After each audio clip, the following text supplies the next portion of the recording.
என் பேர் ஸ்வர்ணிகா. நான் 8th standard படிக்கிறேன். குருஷேத்ரா அகாடமியில படிக்கிறேன். நான் வந்து போன வட்டம் 7th அப்பெல்லாம் ரொம்ப மோசமா படிப்பேன். போன வட்டம் ஸ்டடீஸ்ல, மேக்ஸ்ல, தமிழ்ல, இங்கிலீஷ்ல எனக்கு ரீட் பண்ணவும் வராது, எதுவுமே பண்ண தெரியாது. இப்ப வந்து எனக்கு இந்த மேக்ஸ் வரும், எனக்கு ரொம்ப இன்ட்ரெஸ்டா பண்ணுவேன். சயின்ஸ்லாம் ரொம்ப இன்ட்ரெஸ்டா எனக்கு டீச் பண்ணும்போது புரியும்.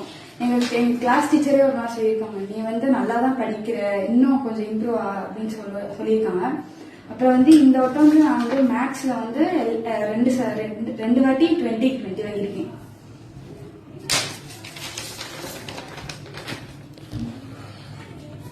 Unit test good. இதுதான் ஃபர்ஸ்ட் டைம் உங்களுக்கு? ஆமா, இதான் எனக்கு ஃபர்ஸ்ட் டைம். எனக்கு ரொம்ப ஹாப்பியா இருக்கு இது பார்த்தோன்னே. Thanks to Kurukshetra. Thanks to Kurukshetra இருக்கட்டும். அடுத்து எல்லா இதுலயுமே என்ன செய்யணும்? கண்டிப்பா எல்லா இதுலயும் ஸ்கோர் பண்ணணும். இதே ரிசல்ட்ட அவுட் ஆஃப் ரிசல்ட்ட வாங்கணும். சரியா? இது மட்டும் பத்தாது. ஓகே.